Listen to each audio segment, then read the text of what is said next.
Hello po sa inyong lahat mga ka-crypto. Ako po si Pinoy Crypto Trader at sa video na ito ay atin pong pag-uusapan rito ang inaabangan po nating Binance banning dito sa Pilipinas. At ayan, isa po itong breaking news at mukhang ang SEC ay desidido na po silang i-block ang Binance dito sa Pilipinas. Sapagkat sabi po rito ay SEC proceeds with blocking of Binance. Yan, ibig pong sabihin ay ang SEC, yan po ay ang Philippine Securities Exchange Commission, ay ipinagpapatuloy na po nila ang kanilang operasyon para i-block itong si Binance. Kaya ayan, bago po tayo magpatuloy ay nais ko lamang po munang bigyang linaw ang aking disclaimer kung saan ang nilalaman po ng video na ito ay hindi po ito isang financial advice. For education and information purposes lamang po ang layunin nito. Maliban po dito ay nais ko na rin pong magbigay babala na wala pong kahit anumang group chat ang Pinoy Crypto Trader. Ayan, SEC said it will give ample time for Binance users in the Philippines to take out their money in the international exchange. Ayan. Sabi naman po ng SEC ay syempre, kung pag i-block na po nila si Binance ay hindi naman po basta-basta biglaan. Sabi nila dito, it will give ample time for Binance users in the Philippines. Ayan, magbibigay daw po sila ng sapat na oras para sa mga Binance users dito sa Pilipinas na i-withdraw ang kanilang funds mula kay Binance or ilipat ito. Ayan, or kunin ito. Ayan. Kaya wag po tayong mabahala na kung na basta hindi naman po basta-basta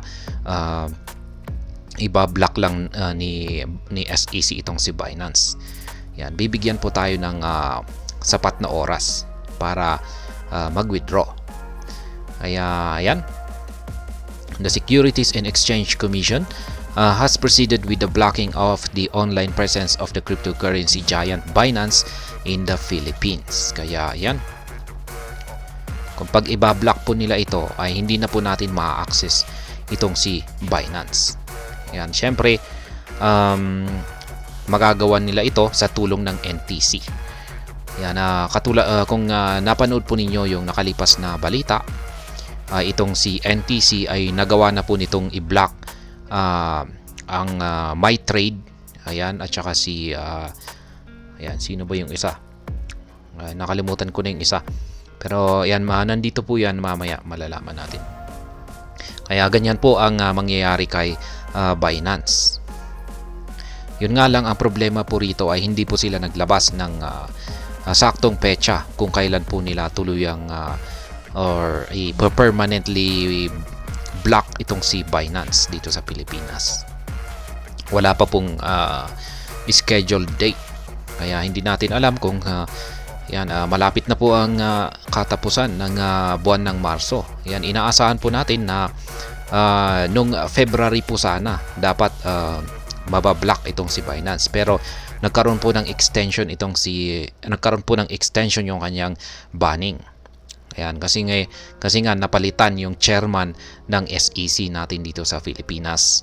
Ngayon yung extension ay may mga nagsasabi na posibleng isang buwan yung extension, kaya inaasahan po na siguro sa katapusan ng buwan ng Marso.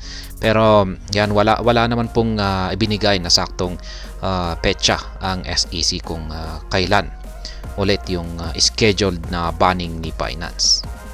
Kaya siguro sa susunod na mga linggo siguro ay maglalabas po sila ulit ng kanilang bagong announcement, yan, or statement kung kailan yung saktong banning ni Binance. Kasi sabi nga dito ay hindi naman po nila basta-basta ito ibaban.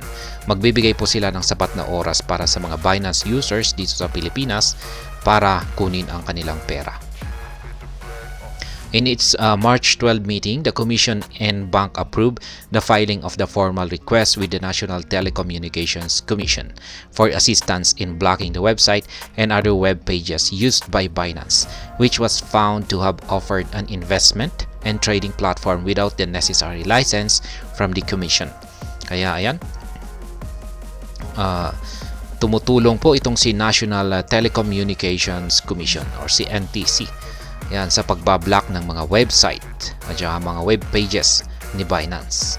Kaya ayan, hindi po magagawa ni SEC ang pagbablock or pagbaban kay Binance kung hindi po sa tulong ng NTC.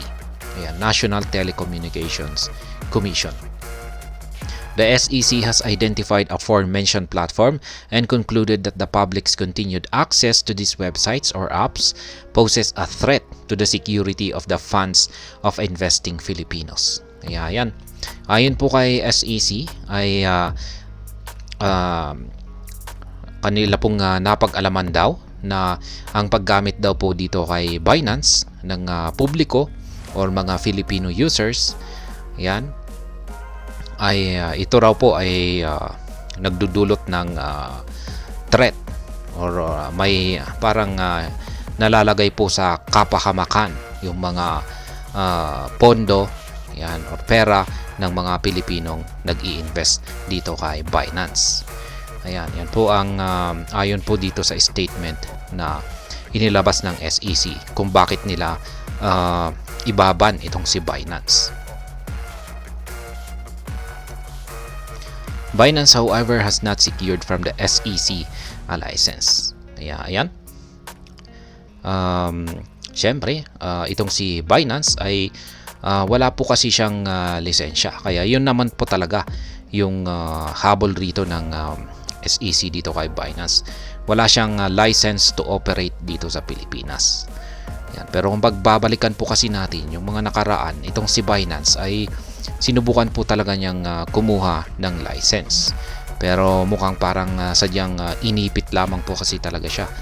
At hindi raw umabot sa deadline yung kanyang application. Kaya hindi po siya nakakuha ng license. Ayan, kaya yan po talaga yung linabag ni Binance.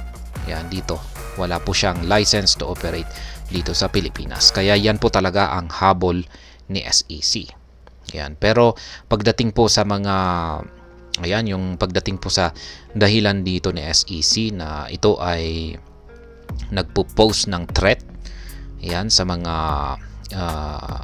funds ng mga Filipinos na nag-i-invest ay medyo question mark po tayo dyan. The SEC warned the public against investing in using Binance, as well as started studying the possible blocking of Binance website and other online presence in the Philippines as early as November 2023.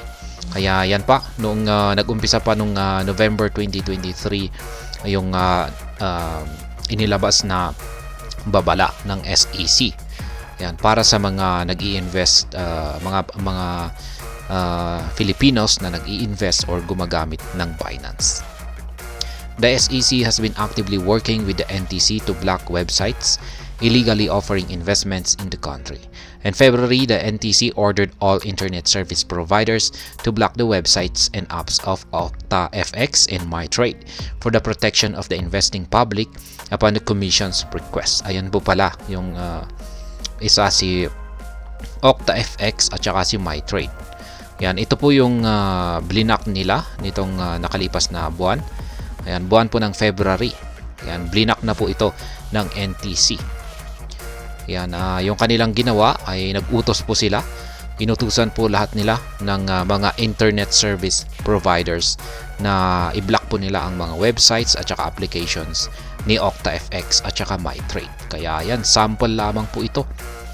Ngayon ay ganito po yung kahihinatnan ni Binance. Ayan, matutulad po siya kay OctaFX at saka kay MyTrade. Kaya yan, siguro ay inuna po nila itong si OctaFX at saka MyTrade bilang sample para ipakita po sa atin na kayang-kaya talaga nila na i-block ang itong si Binance. Kaya yan, dahil dyan ay ayan na nga. Kaya pag gumagamit po tayo ng Binance ngayon ay yan, paghandaan na po natin ito. Pero meron pong iba na hindi pa nila inililipat yung kanilang mga funds mula kay Binance. Kasi may mga nababasa po ako na nagko-comment na hindi pa sila handang lumipat. Ayan, or hindi pa sila handang i-withdraw yung kanilang funds dito kay Binance. Kasi ayon naman po sa kanila ay hinihintay naman nila yung side ni Binance. Yan, hinihintay po nila na si Binance ang mismong maglabas ng kanyang announcement sa kanyang platform. Yan, magbibigay po siguro si Binance ng notification na lahat ng mga Filipino users ay kailangan na nilang i-withdraw yung kanilang funds sa kanilang account.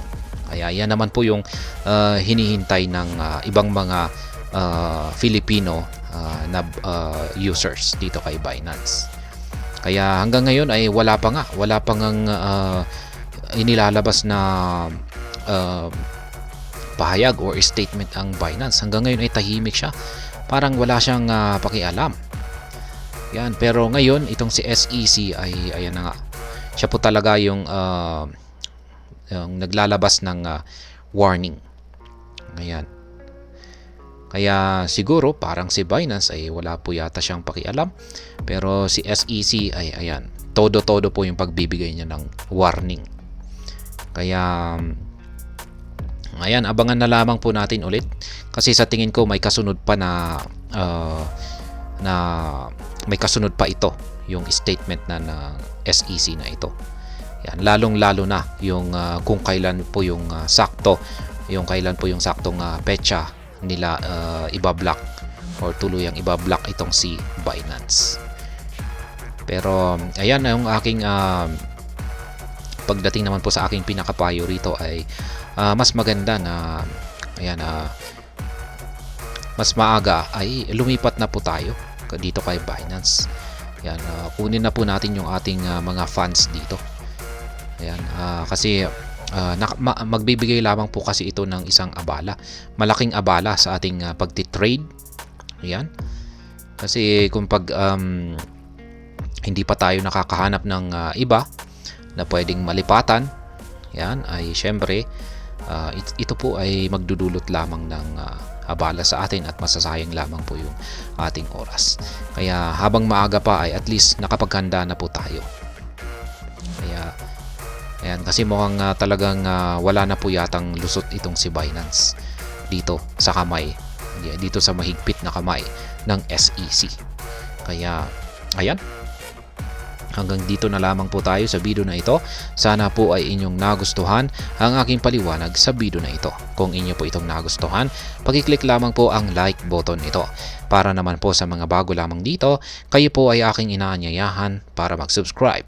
Pag-click na rin po ang bell icon nito dahil ito po ang siyang magsisilbing notification nito sa mga bago kong videos na akin pong ina-upload sa aking YouTube channel na ito.